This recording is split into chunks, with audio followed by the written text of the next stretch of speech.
You're listening to Later with Mo Kelly on demand from KFI AM 640. Chris Merrill in from Mo Kelly, KFI AM 640. Listen anytime on demand on the iHeartRadio app.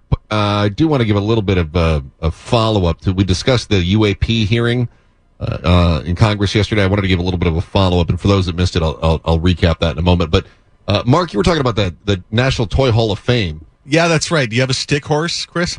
I feel like the stick horse got snubbed. I do. That's garbage. Underappreciated for sure. Yeah, it belongs in the Toy Hall of Fame. I actually pulled up the entire list. There's 87 toys in the Toy Hall of Fame. You seem like a trampoline guy to me. I always had friends that had trampolines, and I never broke an arm or anything, but everyone I knew that had a trampoline, I swear to you, broke a bone on it. Okay. All of them did. Yeah. Like, swing is in the Hall of Fame. Paper airplane. Just swings. Swings. Of course. I love it. Rocks? Are rocks and sticks in the Toy Hall of Fame, too? Stick is in the Hall of Fame. Yes. Okay. It was inducted in 2008. The stick may be the world's oldest toy. I hope the snowball makes it soon. Ooh, that's good. Or where I grew up in northern Michigan, it'd be the ice ball. You always pack a little bit of ice in the middle. That's how you won your snowball fights. Yeah, the icicle is a contender as well. I really, these need to be included post-haste. And I think hula hoop is in there. It was one of the early inductees. It went in 99. An actual toy made it into the Toy Hall of Fame? But I was thinking of the really classics, and I was thinking of hoop and stick. And they're both in there, but separately, not as a partner. It's kind of like the Rock and Roll Hall of Fame, where it'd be like if Daryl Hall made it in and John Oates made it in, but not Hall and Oates. Yeah, there's some fishy stuff in there, like Mumbledy Peg knife. I think somebody needs to scrutinize this. A couple odd ones, yeah. Lincoln Logs is in there. I like that. Frisbee, Yo-Yo, those are great. They're all in there. There's a few that I would not have voted for. And this is going to sound sacrilegious. I would not have put Game Boy in the Hall of Fame. What? Yeah. If you wanted to say video games, you might have convinced me. But the Game Boy specifically, too narrow. Oh, come on! Why do you hate America and Japan? Right, exactly. Yes. Yeah. But this one definitely does not belong in the Toy Hall of Fame because it's only a toy if you use your imagination. Kind of like, to your point, you don't like the stick in the Hall of Fame, although I think a stick is it's anything you want it to be. Blanket is in the Toy Hall of Fame. Blanket.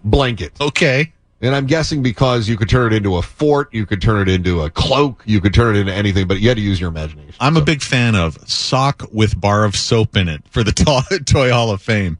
I think we need to dive into that at some point. Yeah. How often did your parents play with you with sock with bar of soap in the end? Well, Chris, how much do you really want to know, huh? I think maybe we should just drop it right there. Yeah, okay. All right, we'll move on. So they had the UAP, the UFO hearings in Congress yesterday. We talked about it a little bit. A brief recap. They had a bunch of guys who were higher ups, legitimate people that were saying there's a lot going on that we don't know about. Now, what ends up happening is Congress is trying to go down two different avenues. One, Congress, representing the government, is wondering if they are covering up existence of extraterrestrials. Two, some people in Congress are trying to figure out if there is advanced technology from foreign adversaries that could be problematic. So here's just a brief montage that News Nation put together of some of the key moments. NASA has whole archives of data, much of which I believe will likely have information that will help inform UAP. We need only look.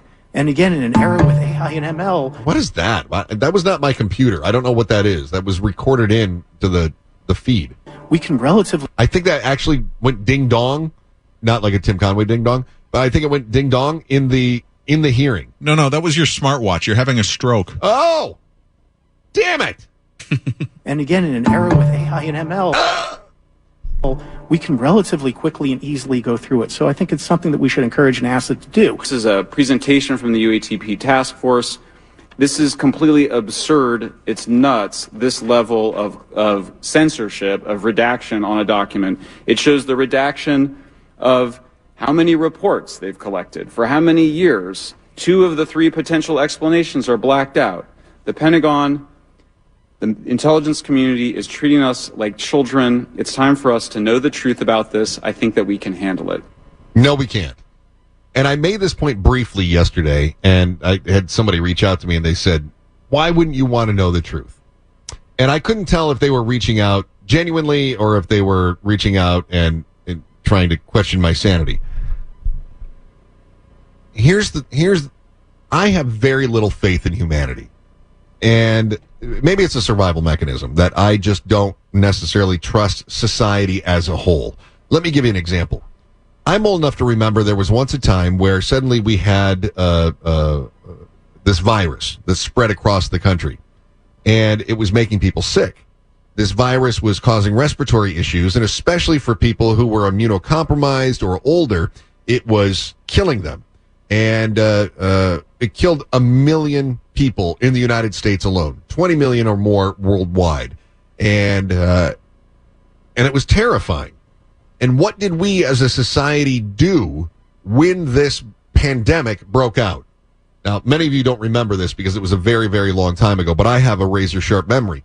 What we did is we said, oh, my God, there's a virus that is spreading. It is deadly. It is highly contagious. I need butt paper. That was our reaction.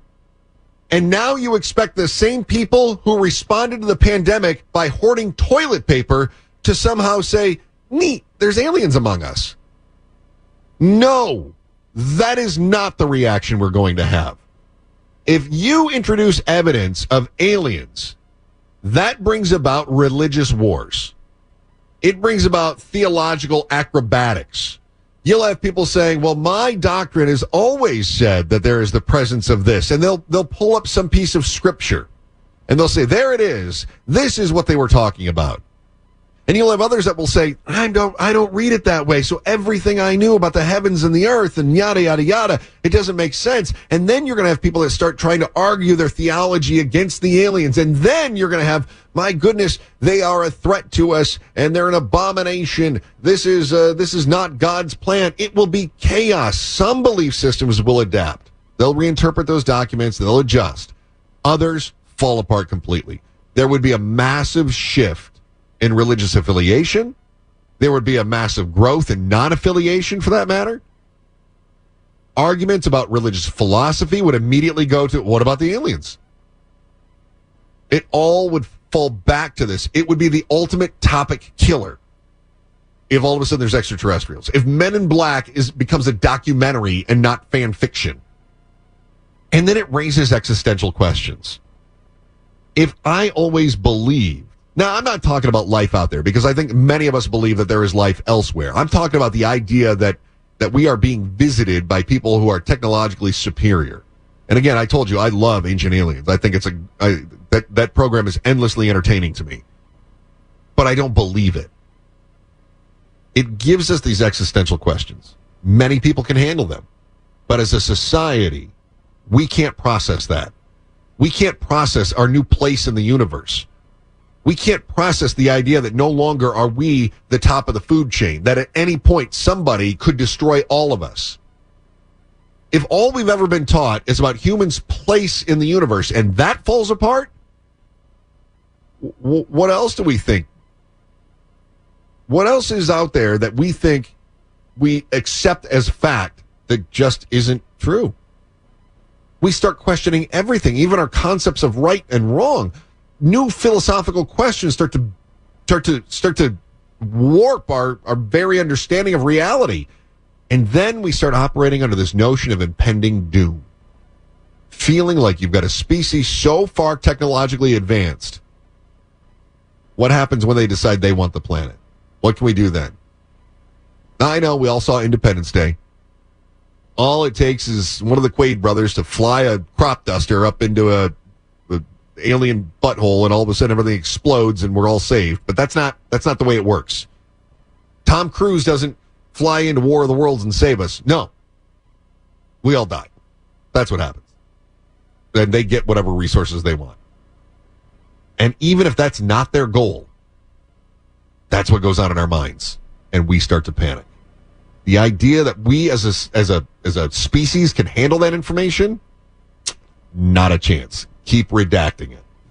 You're listening to Later with Mo Kelly on demand from KFI AM 640. Chris Merrill from Mo Kelly, KFI AM 640. More stimulating talk. Catch me every Sunday evening on KFI and listen anytime on demand on the iHeartRadio app. Pleasure being with you. How about some news and notes from Tinseltown and beyond? We doing a Deadpool this year, Mark? Why not? Yeah, By the way, you got your finger on the pulse there. There's nothing that the young people like more than some Ethel Merman. Yeah, Ethel Merman's the best. Got to listen to some Merman tonight. Yeah. Fire it up. You know where I'm coming from. Oh, yeah. Speaking of old singers, in our Deadpool, I am not taking Jimmy Carter this year because I have fallen for that for the last 8 years straight. Last year, the guy was in hospice, and I go, well, I'm definitely going to get a point this year. And Carter's still around. Just so to spite you. I'm not taking Carter this year. So that's not happening. Dick Van Dyke, though, I think is going to be on my list. And the reason I say that is that Dick Van Dyke, for those of you unfamiliar, Dick Van Dyke was a very popular actor in the 1880s. And he had his own show called The Dick Van Dyke Show. He was also a star of a number of Disney films as well. Dick Van Dyke has some choice words about Donald Trump, and he says, fortunately, I won't be around to experience the 4 years. He turns 99 next month, and he's not happy with Donald Trump winning the election, and he says he's out. So he just goes on to criticize Trump and talks about hate and all this other stuff, and he says, I won't be around. So to me, that's Dick Van Dyke signaling, put me on your Deadpool. I'm a lock. So I'm throwing that one in there. Is he out? I mean, what does he know that we know? Maybe That's what I'm saying. I feel like if somebody tells you something, listen. And so when Dick Van Dyke says, I won't be around for the next 4 years, that sounds like a lock, doesn't it? Well, if you're that age, I mean, you're playing the odds. I had an aunt who was 96 years old, and I was like, come on, you can make it to 100. And she says, I don't think so. No, I can't. They decide that. Isn't that funny, though? I had a friend that was, he was in his, I guess, mid-90s. I think it was about 93, or maybe he turned 94. Is 93 mid-90s, or is that early 90s? You can go either way, just judging by the way we write our weather reports here. That's good. I like that. That's very nice. Nice analogy. So he was doing fine. He would socialize. I mean, obviously he's 93. He was moving a little slow, but he was doing fine. And then all of a sudden, he's just not there anymore. And we just got word he's gone. And boy, that just wrecked me. So yeah, you're right. You get to a certain age, and every day is a blessing, right? There's no expectations. I mean, I think that now. So, I mean, geez, please. I mean, at 99, I'm like, you've beat the odds. Oh, you're well into bonus territory. Did you ever think about how much time you got left? I'm 46, and I feel like I've got less than 30 years to go. Yeah, I think about that. Do you? Yeah. What do you have in mind, like how long you think you're going to make it? No, there was a point in time when I was in my early teens that I didn't think 21 was going to be possible because I was just really out there. So now you're fast and loose, or yeah. Okay, now approaching 51, I'm like, oh hey, look, man, let's keep it going. Let's keep the party going. All right, yeah. Now I always felt like when I hit 35, that was midlife. This whole 40 years old is midlife, or people having a midlife crisis in their 40s. I thought, I passed midlife a decade ago. That's where I am. I'm such a pessimist. Yeah, I do that. Mark, help me out here. Good news. Chanel Banks is okay. Am I saying that right? I don't know who this is. I think you've stumped me. No, she is. There's this big story that's been buzzing about this young lady who's an actress on the series Gossip Girl, which is a huge hit amongst the young folks. Not that far off from your generation, Chris. But there you go, nice one. But she supposedly disappeared.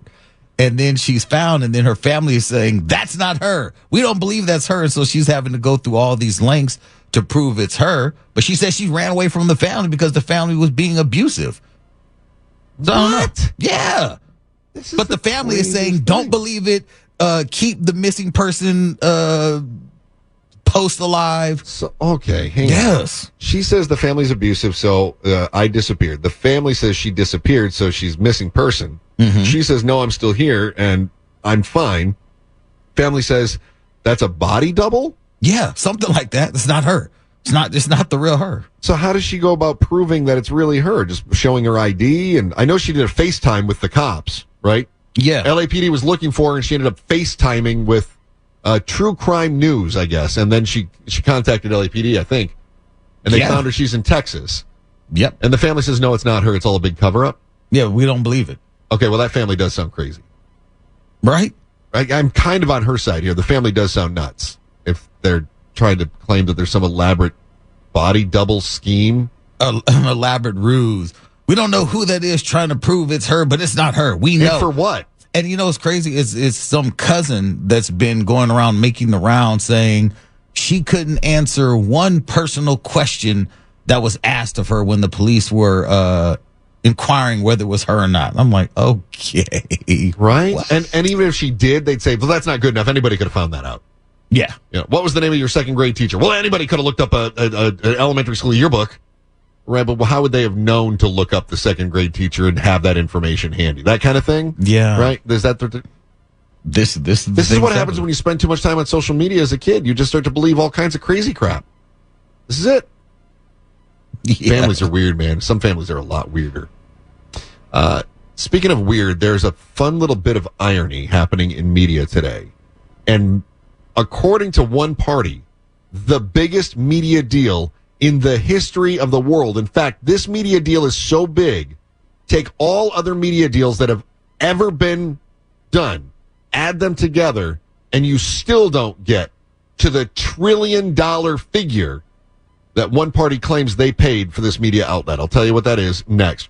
You're listening to Later with Mo Kelly on demand from KFI AM 640. Listen anytime on demand, the iHeart Radio app. Pleasure being with you, listening to Mark Ronner's news. And Mark, love that story about the oarfish in San Diego. That's, I don't know if you've ever seen photos of that thing. They look like giant eels. Yeah, they're terrifying. And I wish people were privy to our messaging off air, but we can't discuss any of it or the station would lose its license. Yeah, no. It's wildly inappropriate. I did want to follow up, though. You said it washed up on shore? Was it on one of the beaches? Just 1 second, and I'll find it. Okay. Rare deep-sea oarfish washed ashore in San Diego County. 9.5 feet long. Yeah. Last one was 12 feet. Wow. Okay. So, fair to say, if it got beached, it was covered in dirt? Not sure where you're heading with this, but sure. Just wondering if it was a dirty oarfish or if it was a nice clean oarfish. Foosh, you got the sound effect? There you go. Your first one of the evening. Thank you. So stupid, and you guys laugh. Thank you so much. I appreciate it. Well, it's derisive laughter. It is. It's so good. I love it. Just so dumb. It's like not safe for work dad jokes, right? I don't know who your dad was. Okay. Let me move on here to the biggest media buyout of all time. The Onion. Who saw this coming? The Onion and their owner, or their CEO, I should say, Ben Collins, claims he paid $1 trillion for Alex Jones' InfoWars. He was talking with NBC News. The satirical news site The Onion says it has bought the conspiracy theorist outlet InfoWars run by Alex Jones. This is not a joke, we assure you. A bankruptcy judge forced Jones to sell InfoWars this year. It was done to help pay a more than $1 billion defamation judgment to the families of the Sandy Hook Elementary School shooting victims. Okay.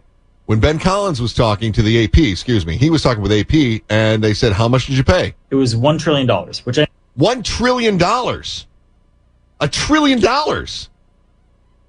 And it comes from the CEO of The Onion, so you know it's true. It was $1 trillion, which I know you're thinking, way too cheap. Incredibly, what a bargain. What a bargain.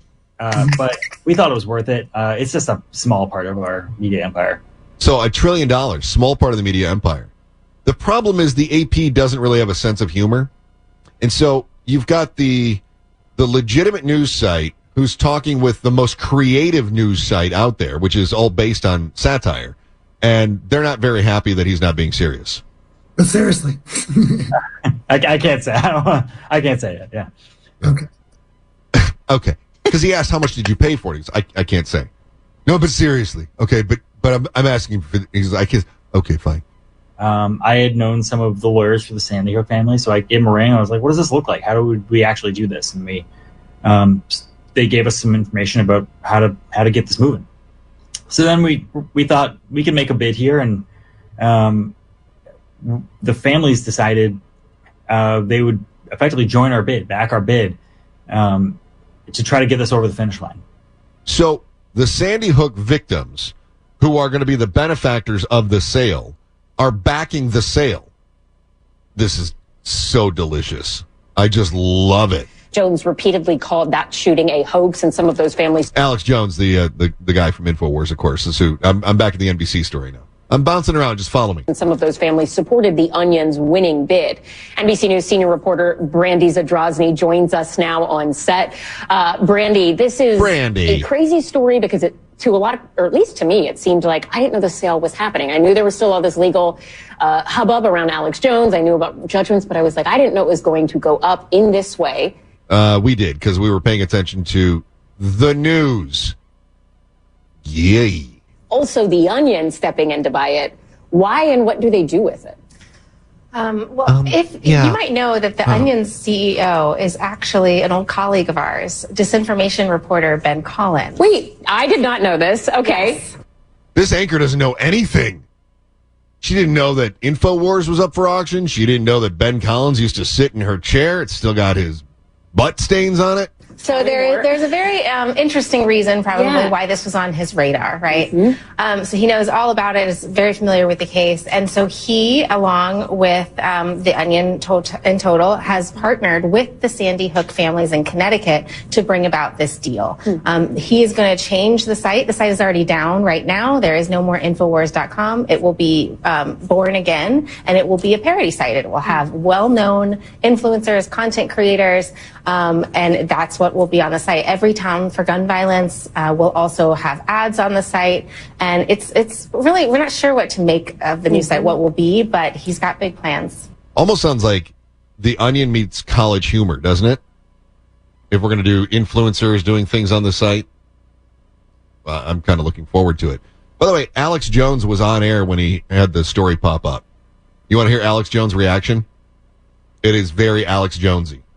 All right, here we go. This was Alex Jones when he found out that his InfoWars had been sold to The Onion and his victims.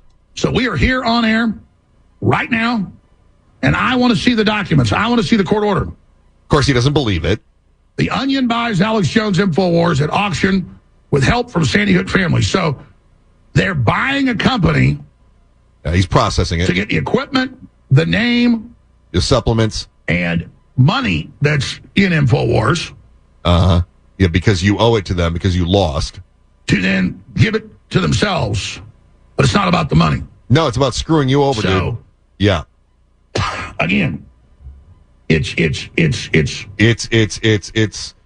not about the money. If it were about the money, they wouldn't have invested themselves because they don't stand to make money if they're paying themselves with you dope. It's insane. When I go to these court hearings, these people are there. Yeah, because they're victims. Connecticut. Yeah. They just smile at me and like wait by the door and like, just like, and it's like they live on me and talk about me and I'm their persecutor because I'm famous and successful and barely ever talked about them. So they're attached to me. Yeah. And the FBI and the CIA cooked all this up. There you go. And right then, InfoWars went dark. That was it. That was the real? last thing he said. That was it? That was it. And the FBI and the CIA cooked all this up. Boop. And then he was done. He's off. Couldn't have happened to a nicer guy. Dang. Did you see the press release from Ben Collins at The Onion? No. It was very oniony. It was great. Let's see. Much like family members, our brands are abstract nodes of wealth, interchangeable assets for their patriarch to absorb and discard according to the opaque whims of the market. And just like family members, our brands regard one another with mutual suspicion and malice. Yeah. All told, the decision to acquire InfoWars was an easy one. Founded in 1999 on the heels of the satanic panic and growing steadily ever since, InfoWars has distinguished itself as an invaluable tool for brainwashing and controlling the masses. With a shrewd mix of delusional paranoia and dubious anti-aging nutrition hacks, they strive to make life both scarier and longer for everyone. A commendable goal. They are a true unicorn, capable of simultaneously inspiring public support for billionaires and stoking outrage at an inept federal state that can assassinate JFK but can't put a man on the moon. I love it. No price would be too high for such a cornucopia of malleable assets and minds. And yet, in a stroke of good fortune, a formidable special interest group has outwitted the hapless owner of InfoWars, a forgettable man with an already forgotten name, and forced him to sell it at a steep bargain, less than $1 trillion. Yes. I love it. It continues on. It's great. It says, as for the vitamins and supplements, we are halting their sale immediately. Utilitarian logic dictates that if we can extend even one CEO's life by 10 minutes, diluting these miracle elixirs for public consumption is an unethical waste. Instead, we plan to collect the entire stock of the InfoWars warehouses into a large vat, boil the contents down into a single candy bar-sized omnivitamin that one executive, and I will not name names, may eat in order to increase his power and perhaps become immortal. It's just brilliant. I think these guys might be the linear descendants of National Lampoon. I think you're exactly right. And the brilliance is that their satire says something. That's what I love the most about it. Uh-huh. All right, we'll check with the great George Norrie and see what he's got coming up in his program tonight. And then place your bets or don't, because the fix may be in. That's next. You're listening to Later with Mo Kelly on demand from KFI AM 640. Are you putting money on it? Maybe not a good idea. There are people speculating that the big bout between Mike Tyson and Jake Paul is rigged. Totally rigged. Totally rigged deal. Definitely rigged. How legitimate is that? The internet says that Jake Paul, YouTuber, 27 years old, and actually a guy who's done okay in professional boxing, much to the surprise of many people. He's beaten some okay boxers out there. They say that Jake Paul has a clause in his contract that says that he can't lose. Are you buying that? Because I'm not. I'm not believing the internet. And here's why I'm not going to believe the internet. It's a sanctioned bout.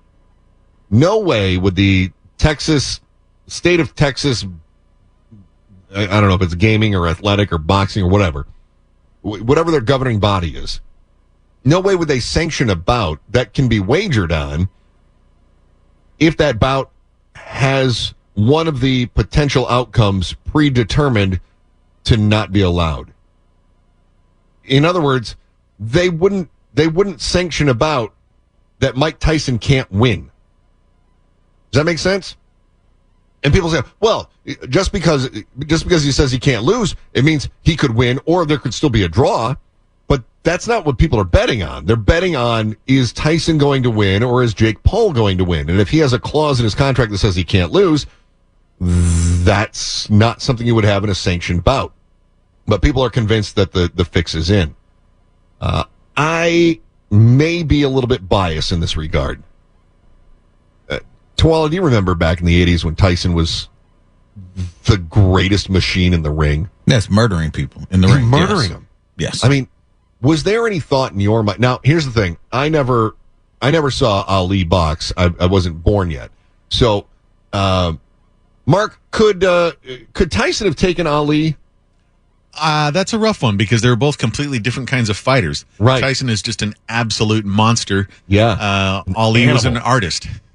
Yeah. So you're talking about brute strength versus fly like a butterfly, sting like a bee, right? Yeah, it's tough to say, but you're talking about those contracts. You see those kind of contracts in pro wrestling. Yeah. Where, like The Rock cannot be depicted as a loser in any entertainment event. But that's entertainment. You're not betting on the outcome. Because That's exactly outcome. Yeah, exactly the point I was making. You don't see that in legit boxing matches ever. No. For comparison, Mike Tyson is 58. Jake Paul is 27. I think Jake Paul has a longer reach.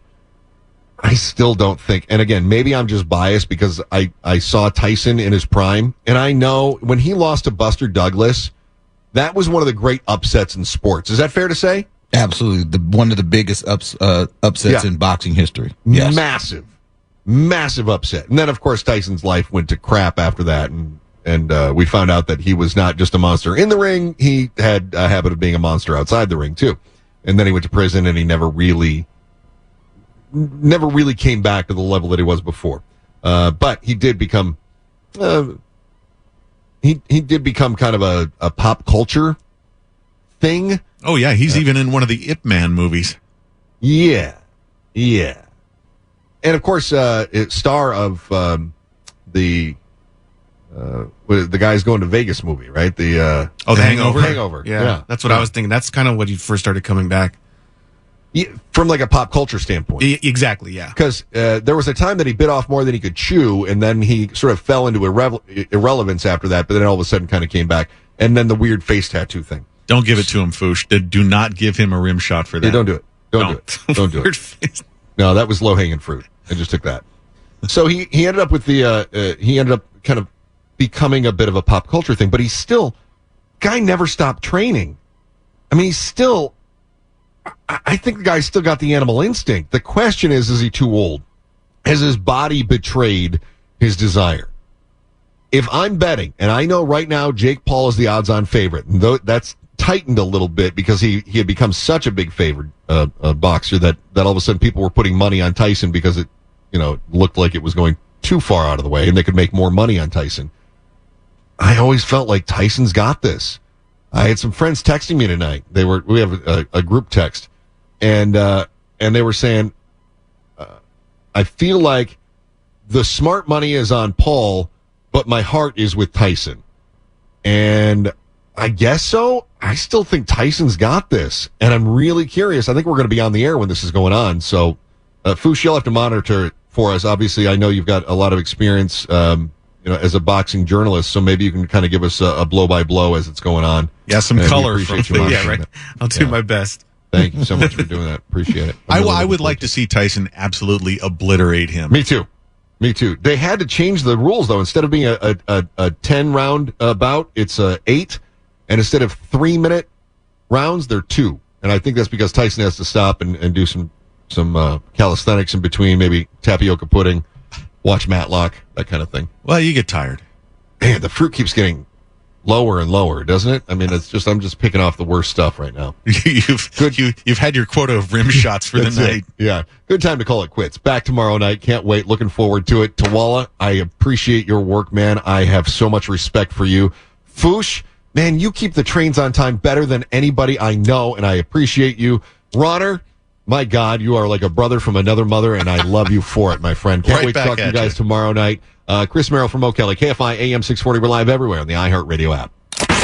Talk without the tilt. KFI. And KOST HD2. Los Angeles, Orange County. Live everywhere.